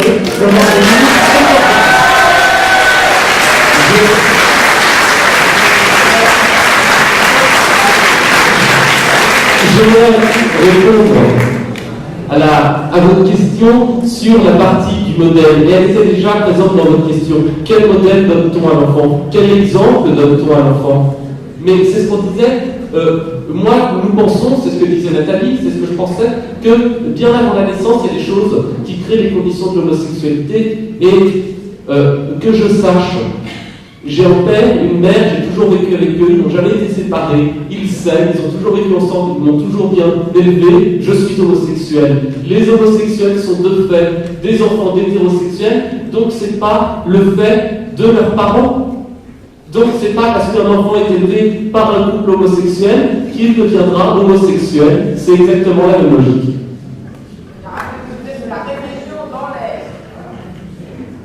Oui, l'homosexualité n'est pas une maladie contagieuse. Oui, bonjour. Je me présente, je m'appelle Thierry. On a rappelé ce soir que des enfants ont besoin d'un père et d'une mère. On est tous d'accord. Alors, malheureusement, personnellement, j'ai divorcé avec 3 enfants en bas âge. L'été dernier, mon ex-femme est partie vivre à l'étranger. Dans la tourmente, nous avons vu des enfants un petit week-end par mois. Alors, je me suis rapproché d'un copain qui est député, qui a été chargé à l'époque par Jacques Chirac de faciliter les lois sur l'adoption. C'est vraiment un calvaire pour un couple qui est adopté, souvent. Malheureusement, sa réponse était de dire que le gouvernement actuel est pro-femme, il facilite la femme, donc il baisse les bras. Moi, je dis non. Je voulais vous demander, est-ce que vous seriez d'accord qu'on rajoute ce combat à votre charte, c'est-à-dire de demander qu'en cas de divorce, de base, on ne discute pas, c'est garde partagée. Après, c'est adopté au cas, mais garde partagée, ce qui est déjà le cas en Belgique, d'ailleurs. Alors, cher monsieur, nous devions avoir Éric Bresson de Justice Parité Parentale, qui devait être là aujourd'hui et qui est avec nous depuis le début. Il a fait toutes les les conférences de presse sur effectivement la problématique des pères qui ne voient pas leurs enfants. Mais n'oubliez pas que c'est dans l'intérêt. Vous avez vu vos enfants disparaître en bas âge et après vous ne les avez pas vus réapparaître, si je comprends bien. C'est ça la problématique. Hein. Ce qui est normal qu'ils soient plus avec leur mère dans un premier temps. Bon, c'est à discuter, à voir. Je ne sais pas ce que disent nos amis des associations familiales. En tout cas, ce qui est certain, c'est mieux. Oui. En tout cas, ce qui est certain, c'est qu'aujourd'hui, le nombre de cas de pères qui ne voient plus leurs enfants au bout de 2 ans est beaucoup trop important. Et c'est certain qu'il doit y avoir aussi une réflexion, et nous la menons. Et dans la charte, il faut qu'on réfléchisse. Vous êtes tous proposants, il faut qu'on réfléchisse au sort effectivement de la garde alternée. Elle sera mise dans la loi famille d'ailleurs, hein, la garde alternée. Attention quand même à l'arrachage de la mère, effectivement en très bas âge, mais sans porter tort après au droit du père de voir ses enfants et d'avoir sa garde aussi. Hein. Quelqu'un veut rajouter quelque chose sur la garde alternée? Non? Ah, oui, ben là j'essaie de faire court, non? C'était trop long? Vas-y, Marc-André. Oui, bonsoir. Je suis Marc-André Desanges de la FC de Saint-Léon. On fait partie des Frigides. Mon chef. Trois points. Le premier, concernant le besoin d'unité. J'abonderai dans le sens de tout ce qui a été dit là. Tout le monde ressent cette séparation comme problématique, pour le moins. Peut-être ne faudrait-il pas envisager les rapprochements forcément sous la même bannière. Moi, j'ai toujours été persuadé que le courant que nous portons globalement peut très bien s'exprimer sous différentes bannières, en moment où il y a passerelle nécessaire et unité sur l'essentiel. Ça, c'est le premier. Le deuxième point, je vais revenir un petit peu au local. Par rapport aux actions auprès des élus, et enfin en tout cas auprès des candidats, les AFC du 15e vont mener des actions spécifiques dans ce domaine-là en allant titiller de près les gens et essayer d'obtenir des engagements. Et on publiera sous la forme d'un blog, d'un site, des réponses et des engagements qui auraient été pris par Est-ce que les AFC peuvent porter cette constitutionnalisation? Est-ce que c'est dans votre vision des choses? L'inscription du mariage homme-femme et de la parenté père-mère-enfant dans la Constitution. Il m'a semblé que la présence de Clotilde tout à l'heure des doigts pour manifester que c'était elle qui avait peut-être la réponse à ta question. Non, pour l'instant, je ne vois pas sur le site des AFC. Ah, voilà. Bah, écoute, Antoine Renard. Là, Antoine Bavard, je vais lui passer la parole, il va donner une réponse là-dessus. Parce que nous, est-ce qu'on peut...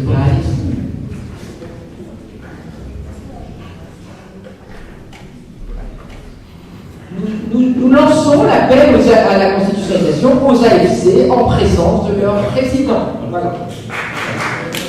À bon entendeur, salut, faites le siège aussi du président. Voilà. Et alors, troisième point, parce que je ne veux pas parler trop longtemps, je pense qu'il y a plein d'autres questions, je voulais signaler que à Saint-Léon, on va monter une journée de formation sur la question du jeune.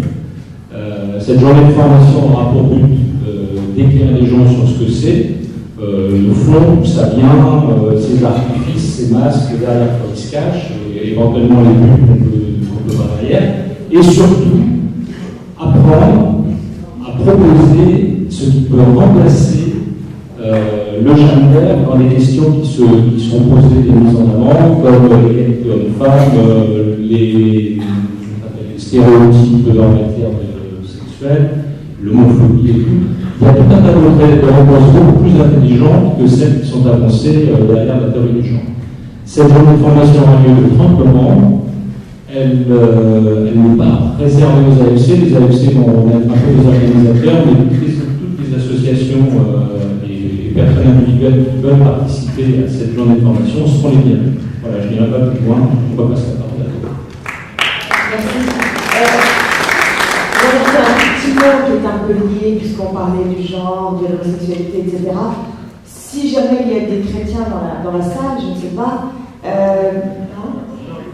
à la tribune, il y a un texte qui s'appelle le catéchisme de l'Église catholique, qui a 20 ans cette année, et qui demande de réserver un accueil particulier aux personnes homosexuelles. Donc je pense qu'effectivement, il y a une pastorale à développer, qu'il y a aussi des laïcs depuis Vatican II. Et voilà. Et puis, sinon, si les chrétiens, le clergé ne prend pas ça à bras-le-corps, on jette beaucoup de jeunes homosexuels dans une forme de désespérance. Je rajoute qu'on ne peut pas laisser le monopole de l'accueil au lobby LGBT. Et je crois qu'on a 30 ans de retard là-dessus. Sur notre site Homobox, nous avons indiqué toutes les associations qui sont généralement des associations confessionnelles, chrétiennes, qui accueillent les personnes homosexuelles, les jeunes et les moins jeunes, qui souhaitent faire un parcours et être accompagnés dans les questions qu'ils ont par rapport à leurs attirances. Et on peut aller jusqu'à dire que certaines personnes qui ont fait un beau travail avec le Christ arrivent à être restaurées dans leur identité d'homme ou de femme et à refaire l'unité qu'il y a entre leur corps et leur orientation sexuelle. C'est possible. C'est pas acquis. C'est pas de la guérison, je n'ai pas parlé de guérison, mais de restauration de l'unité intérieure, parce que comme je l'ai affirmé tout à l'heure, l'orientation sexuelle n'est pas le hasard. Le pas de hasard, c'est le fruit d'une construction. Et si ça peut se construire, ça peut peut-être se déconstruire aussi. En tout cas, on peut l'espérer, et je pense que les chrétiens ont beaucoup à travailler là-dessus, avec les psychologues, voilà, il y a un énorme travail à faire là-dessus. On a un petit peu de retard, mais on peut y arriver.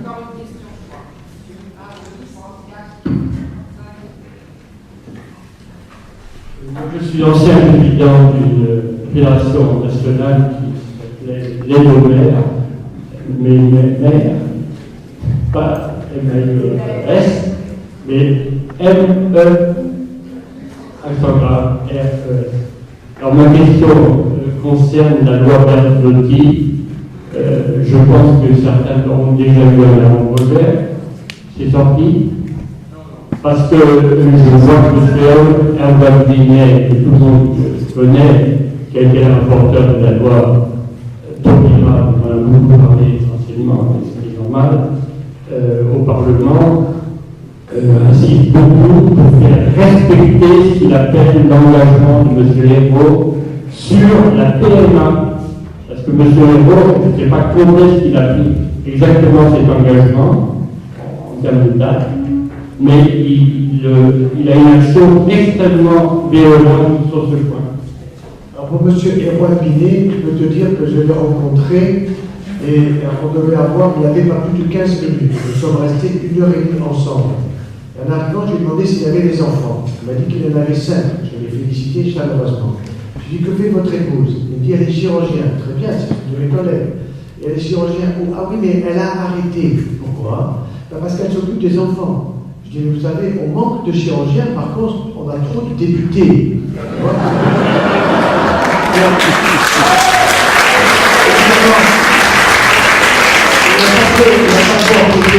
Mais ce qui est sûr, c'est que cet homme qui se dit chrétien, je dis catholique, Oui, ça ne m'étonne pas, ça ne m'étonne pas.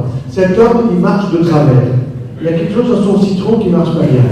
Donc il faut l'excuser, il faut beaucoup prier pour lui, pour ceux qui prient, parce qu'un jour ou l'autre, ça changera grâce à sa femme.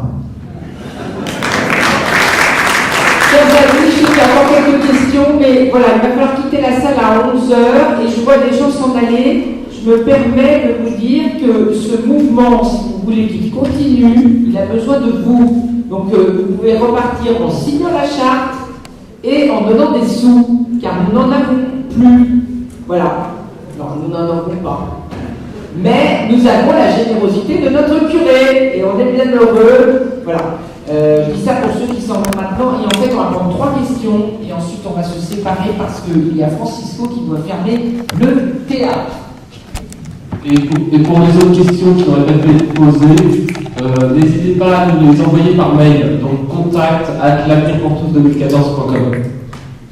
Bonsoir, simplement quelques mots de rapide suggestion pour faire converger les gens, pour donner une dynamique supplémentaire au mouvement. Est-ce que vous ne pourrez pas avoir aussi une approche par les risques, c'est-à-dire parler davantage de risques, dire bon, qu'il y a des problèmes de marchandisation humaine. L'afficher clairement, je crois que Nathalie vous faisait allusion à cette problématique. Il faut le dire, dans la réalité, on dit peut-être pas qu'on n'est pas suffisamment là-dessus. Bientôt filé, donc qu'est-ce que c'est, qu'est-ce qu'on va voir? On va voir le Monsanto en matière de l'humain. Et ça, je crois que c'est des choses sur lesquelles il faut qu'on communique davantage pour faire converger les gens. Comme on fait par exemple dans le domaine de l'écologie et du réchauffement climatique. Il y a déjà des cliniques américaines qui viennent, qui descendent dans les grands hôtels parisiens pour vendre des enfants qui sont fabriqués dans des cliniques américaines homosexuelles. Ça existe déjà dans le marché. Mais clairement, je reviens sur ce que je vous disais tout à l'heure, c'est dans la loi famille. Nous avions une loi pour nous mobiliser, il y en a une nouvelle qui arrive. Je n'ai pas l'impression qu'on la prépare bien. Enfin, vous voyez, je veux dire, il faut aussi qu'on retrouve cette dynamique de mobilisation, notamment, je garantis que la PMA est dedans. Elle est sous forme du statut qu'on donnera aux enfants nés par PMA.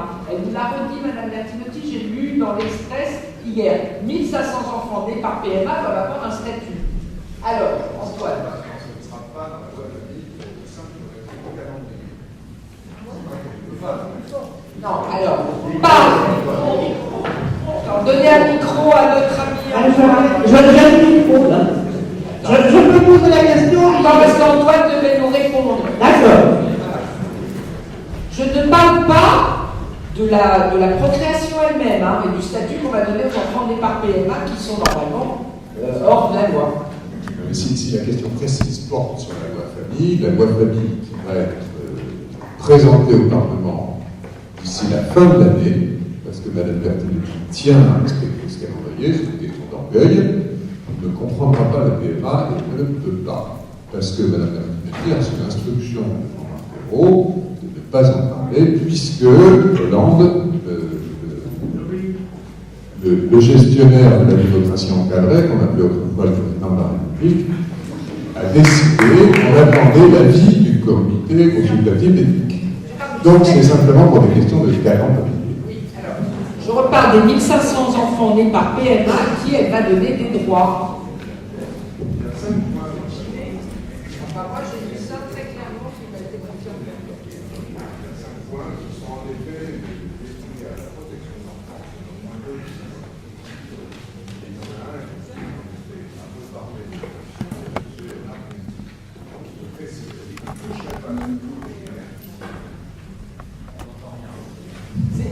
De toute façon, on attend le projet de loi, mais tenez-vous prêts. Mais moi, je voudrais poser une question. Vous avez parlé, vous nous invitez à aller en pèlerinage. Moi, je veux bien. Le pèlerinage, c'est grâce aux médias, c'est grâce à Internet et tout. Et moi, ça fait longtemps que j'utilise, par exemple, Twitter, et je m'aperçois que maintenant, il y a la censure sur Twitter. On suspend les comptes. Parce que depuis qu'il y a Twitter France, et moi, je sais tout ça bien, parce que Bertrand Delanoë, pendant les dernières élections présidentielles, il est allé à San Francisco chez Twitter.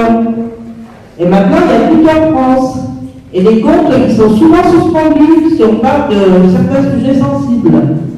Alors, si on peut rien mettre à la télé, ni sur Internet, ni des réseaux sociaux, comment vous allez faire le pèlerinage? Chère madame, merci beaucoup. C'est vrai que sur Twitter, on est extrêmement agressé, si ce n'est censuré. On est censuré aussi ailleurs, ne vous inquiétez pas. Eh bien, pour autant, je dois dire qu'il reste des petites fenêtres d'espace médiatique. Il y a un an, on n'allait pas à la télévision. Et tout d'un coup, ça s'est emballé. Là, on est dans un champ, effectivement, où on a refermé ça va se réemballer à un moment ou à un autre, mais ça ne pourra venir que de votre respectueuse pression démocratique, citoyenne et médiatique. Vous avez le droit d'aller sur Twitter soutenir les tweets que nous mettons les uns et les autres. On n'en a pas sur Facebook. Moi, j'en ai marre d'avoir des crottes sur mon mur. Je voudrais bien avoir des loves, vous voyez? Eh bien, à chacun d'entre vous d'aller sur Facebook et sur Twitter. Par ailleurs, eh bien, écoutez, il y a quand même quelques endroits encore de débat, même si le pouvoir médiatique veut enterrer votre mobilisation et votre résistance. Demain, je serai chez Éric Nolot et Éric Zemmour, et vous allez voir que le plus virulent n'est pas celui qu'on croit. Voilà. Demain soir à 20h55 sur Paris Première, pour ceux qui ont cette chaîne de télévision. Voilà. Je voudrais. Voilà, je suis un micro. Dernière question. Daniel Davier, je suis des Hauts-de-Seine. Voilà, moi je voulais vous dire quelques petites remarques et donc d'attendre la fin avant de répondre à la première qui ne peut pas vous plaire. Je n'ai jamais, j'étais un petit peu choquée, enfin très mal à l'aise par rapport à vos allégations concernant le virage à droite de la manif pour tous. Moi je ne l'ai jamais senti, je ne l'ai jamais entendu, je ne l'ai jamais vu. Donc j'aimerais, si c'est possible, que de la justesse, si ce n'est pas la justice, soit rectifiée en faveur de la manif pour tous, au moins pour ce sujet. Je pense aussi comme monsieur des AFC du 15e, qu'il y a largement dans la manif pour tous la possibilité de s'exprimer, même si vous ne l'avez pas ressenti, et même si vous avez vécu des choses qu'on ne connaît pas. Mais en tout cas, il me semble qu'il y a quand même assez de gens en capacité de négocier pour que l'unité en effet se refasse. Ça, c'était ma première remarque. La deuxième remarque, c'est que la question du référendum me semble dangereuse. Que ce soit la manif pour tous ou la loi pour tous, ça me semble dangereux. La plupart du temps, les questions qui ont suscité des référendums étaient pipées. Et vous savez très bien qu'en référendum, oui ou non, on a une nuance. Or, toutes les questions qui nous agitent là demandent plein de nuances. Donc c'est quelque chose qui me paraît dangereux. À moins que vous ne pensiez que, en effet, la motivation que nous avons à répondre à la vérité serait supérieure à la motivation que la partie adverse a montrée, et que, en effet, la motivation fasse la différence. Et ça me semble quand même dangereux. Donc je vous demande de bien réfléchir à cette situation. D'autre part, en effet, je n'ai pas trop d'avis, je n'ai pas assez réfléchi sur les questions en effet de possibilité de changement. Et quand vous dites que à la fois personne n'est fier et vraiment heureux d'être homosexuel et qu'en même temps il n'y a pas le choix, ça me semble un peu désespérant. Donc j'espère qu'il y a des possibilités. En effet, peut-être d'après ce qu'a suggéré M. Joyeux, on a en effet alors je ne dis pas de changer, mais en tout cas qu'il y ait des possibilités d'évolution et d'ouverture. Voilà, c'est tout. N'est-ce pas? Donc, j'aimerais répondre d'ailleurs, oui, à cette question. Elle n'est pas forcément déplaisante, on s'y attendait pour être tout à fait honnête. C'est une question assez difficile. Le fait que, oui, on ait parlé d'un ressenti sur la manif pour tous, Frigide comme moi d'ailleurs, tout le monde a accablé Frigide. Je pense qu'elle a été beaucoup plus tendre que certaines choses que j'ai pu dire moi. Donc il y avait une certaine forme d'injustice que j'aimerais rétablir. Mais je pense, et j'en suis même sûr, nous sommes des humains qui avons mené un combat, aussi bien les responsables actuels de la manif pour tous que nous, à l'avenir pour tous, et nous avons des ressentis.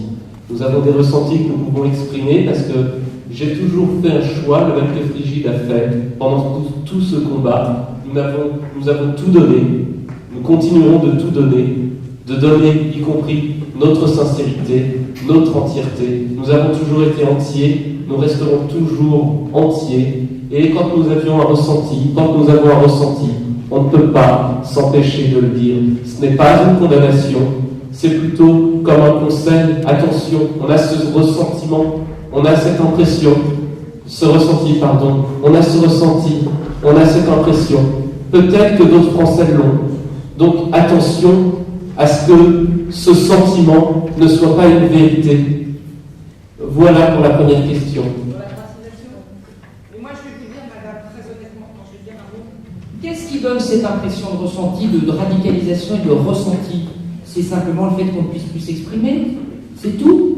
Vous savez, quand vous êtes tué par un petit commando qui sort des banderoles tout préimprimées, c'est qu'il y a un souci. Et ça n'a pas été condamné à aucun moment. C'est là que ça donne un sentiment de radicalisation, donc de droitisation. La deuxième chose, qu'est-ce qui fait tomber à droite ou à gauche? C'est la place du couple homosexuel dans la société. Il n'y en a pas à la manif pour tous. Il n'y en a pas. Il faut dire les choses comme elles sont. Donc aujourd'hui, puisque nous n'avons pas pu, après le vote de la loi, exprimer ce que nous avions pourtant négocié ensemble avec Ludovine, c'est-à-dire toute la manif porte la constitutionnalisation du mariage homme-femme et des droits de l'enfant à avoir un père et une mère. Et certains, les homos, les Frigides, portent la substitution pour éviter l'homophobie dans notre figure. D'accord? Ça n'a pas été mis en place. Et on nous a empêchés de parler. Et bien à partir de ce moment-là, peut-être que la façon de dire droitisation est malheureuse, mais radicalisation sur la liberté d'expression, ce que je disais, un mouvement des consciences qui n'a pas une libre expression n'est pas effectivement, se radicalise. Voilà. Maintenant, rien n'est rédhibitoire, chère madame. Donc on peut parfaitement retrouver ça. Sur cette base, je vais vous dire, vous cherchez tous le point d'unité, il est sur la restauration du mariage homme-femme et des droits de l'enfant à se faire reconnaître un père et une mère portés dans la Constitution.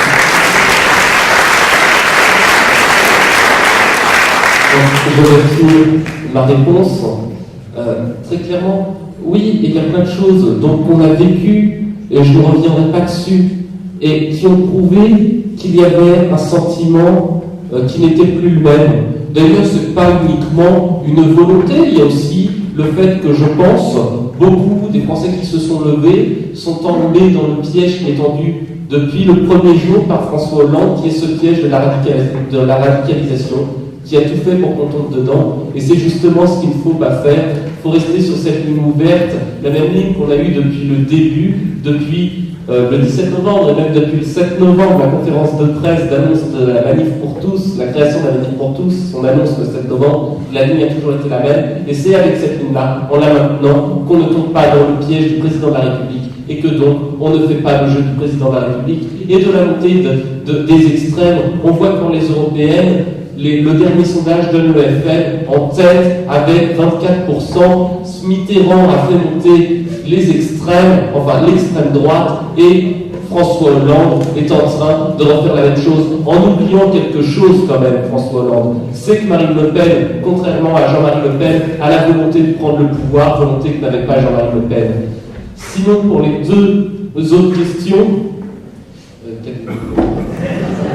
l'évolution, je ne disais pas que les homosexuels étaient tristes, je ne disais pas que les homosexuels en souffraient particulièrement, je disais qu'ils ne l'avaient pas choisi et qu'ils n'avaient pas à être fiers. Vous ne souffrez pas particulièrement d'avoir deux bras, je ne pense pas, et vous n'êtes pas fiers d'avoir deux bras parce que vous les avez, c'est ce que je disais, il n'y a pas de souffrance particulière. Donc voilà, et je crois qu'il va falloir qu'on finisse parce que Francisco demande responsabilité. Et le référendum, oui, très important. Le référendum, c'est une question très importante, mais vous avez vu cette puissance que nous avons eue de mobiliser, cette force militante qui a inversé les sondages en France sur la question du mariage et de l'adoption. Les sondages étaient bien plus favorables après notre mobilisation. Nous avons vu la capacité de réveiller la France sur ce sujet-là. Et bien, s'il y a un référendum, il faudra que nous soyons aussi militants d'une autre façon et que nous fassions la campagne pour ce référendum et nous réussirons à l'emporter. Il faut être militant, il y a eu un réveil militant, il faut que ce réveil militant continue dans les urnes pour les prochaines élections et dans les urnes pour ce référendum que nous voulons. Marc Cécile, un dernier mot. Je vous présente nos amis Marc Bessou et Cécile Landon, qui ont le petit mot quasiment de la fin. Marc Bessou. Les plus jeunes d'entre vous s'en souviennent, il était déjà sur France 3 il y a quelques temps. Bien sûr. Oui, ce n'est pas le sujet pour l'instant. Juste un mot pour vous dire qu'il faut qu'on parle d'une association importante, vitale. Pourquoi est-ce que nous avons décidé de faire partie? Notre ami la présidente, j'en suis le porte-parole, parce que je suis, je crois, une des rares personnes qui travaille dans les médias, je travaille pour France Télé, pour d'autres chaînes, je réalise des documentaires, qui, bien que d'accord avec Brigitte, ne s'en cache pas. J'ai beaucoup d'amis, notamment j'ai animé le podium à la Grande Armée, qui m'ont dit tu es fou. Ah pourquoi c'est mal? Et quand même, tu vas te faire mal voir. Donc, ceci pour dire que Brigitte, ayant elle-même souvent travaillé dans les médias, va se heurter, c'est sûr, à un ostracisme définitif. Fini les chroniques, fini quoi que ce soit pendant des années, fini. C'est déjà fait et ça va durer, je te rassure, ça va durer. Donc plus question de gagner sa vie normalement, comme elle a toujours fait. Je suis un de ses plus vieux amis, on se connaît depuis Lyon, ça fait 30 ans qu'on est amis, on a suivi des chemins un peu différents, mais on avait toujours resté en contact. J'ai suivi votre parcours, j'ai participé aux manifs, j'ai vu ça de loin, je m'en suis rapproché, j'ai eu une sympathie instinctive parce qu'on avait les mêmes valeurs, je crois, et puis une admiration pour ce qui a été mis en place. Mais maintenant, on est confronté à un vrai problème. Comment notre amie va-t-elle gagner sa vie? Pas simple. Qui plus est, vous savez, vous connaissez la presse, vous suivez les infos, problème de logement également, dans les comptes de ça. Décision le 30 octobre du juge d'instance du 15e arrondissement sur un dossier qui est vide. Vous verrez bien, soit c'est politique, soit c'est juridique. Si c'est juridique, c'est bon. Et donc, il n'y aura pas, pour le coup, de présomption de culpabilité, ni même de condamnation. Mais si c'est politique, eh bien, nous n'aurons plus de logement le 30 octobre au soir. Et là, vous ne pourrez rien y faire. De toute façon, je serai une escroque. Vous comprenez? Et oui, vous pourrez peut-être monter au créneau, mais c'est très compliqué. Donc, clairement, ce qui reste d'élan de ce côté-là sera passablement abîmé pour la suite des opérations. Ce qui revient à dire que ceux qui, et il y en a eu, hélas, qui ont dit que Virginie, j'ai du mal, je crois que Virginie au début, je peux continuer, que ces gens-là qui ont dit que ce qu'elle faisait avait entre autres un but consistant à la mettre en avant, à assurer sa notoriété et son confort, ce gens-là, ils sont complètement à côté de la plaque, vous savez très bien, elle a pris beaucoup plus de coups qu'autre chose et je crains que ça ne soit pas fini. Donc ceci pour dire que cette association qu'on a montée, ça n'est pas simple, et c'est plus à nous de le faire qu'à elle bien sûr, n'a pas d'autre but, il faut être transparent, que le délit. En fin de compte, Virginie, qui a l'énergie dont vous avez tous parlé, les témoins depuis le début, Virginie se consacre à cette chose, à ce combat de manière permanente, elle ne fait rien d'autre. Rien d'autre. Donc, appelons les choses par le nom, comment vivre? Ça n'est pas si simple. Donc, il a été décidé, ça n'est pas simple, c'est pas elle qui a décidé, ce sont ses amis, nous arrivons j'arrive un peu après, moi, mais eux l'ont décidé ensemble, et bien, créons une association, après tout, les partis, les syndicats ont des permanents. Donc pourquoi ce mouvement largement respectable et qui a rassemblé tant de gens n'a pas aussi un permanent unique qui pourrait, je crois que c'est normal, être Brigitte Bardot. Donc, ça tombe assez bien, effectivement. C'est mon majorité, ce pas finalement. Donc cette association, 1901, va avoir un salarié. Comment va-t-elle fonctionner? En récoltant des fonds. Et entre autres, par des dons qui peuvent venir de vous. Alors ce n'est pas simple, je sais, de mettre la main à la poche en disant que se passe-t-il? On va financer la vie un petit peu, oui, pendant quelques temps. Ça ne sera pas éternel, l'association aura une fin, mais pour l'instant, dans le combat que va mener dans l'année qui vient, pas d'autre solution, on aura bien réfléchi, d'assurer sa liberté d'esprit, c'est-à-dire des manœuvres de parole, que de créer cette association qui va fonctionner, elle s'appelle les Amis de Brigitte Bardot, avec un Z, parce qu'elle ne fait jamais les choses normalement, donc les Amis de Brigitte Bardot, Z-A-B-F, je ne sais plus. Non, vous avez dans vos dossiers, vous avez un petit papier, ne le laissez pas tomber, j'en ai quelques-uns en parterre, ça m'a chagriné, donc ramassez-le. Donc c'est les Amis de Brigitte Bardot, donc il y a un petit bulletin, et on vous demande d'y avoir beaucoup de connaissances, éventuellement de diffuser autour de vous, et d'expliquer effectivement, c'est le prix de la liberté, c'est pour qu'elle puisse continuer à porter ce que c'est tous dit ce soir, et qu'elle dépende d'aucun parti, d'aucun chose, enfin, qu'elle dépend de nous qui sommes d'accord et qui la soutenons, et elle s'est exposée effectivement très très largement et professionnellement.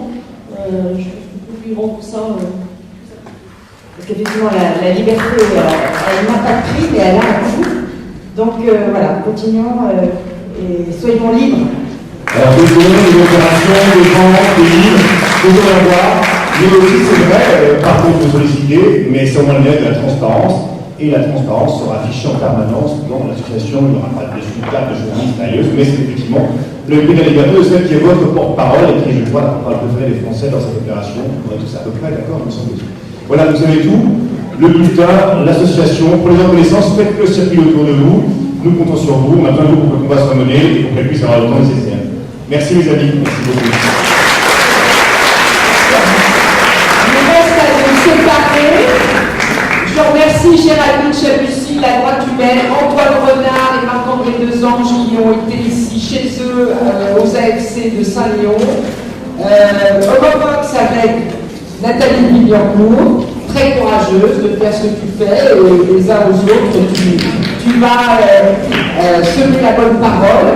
Bon, Xavier, que je vous présente mieux, qui est là aussi, avec côté en permanence, et qui sera aussi rémunéré par Baudon.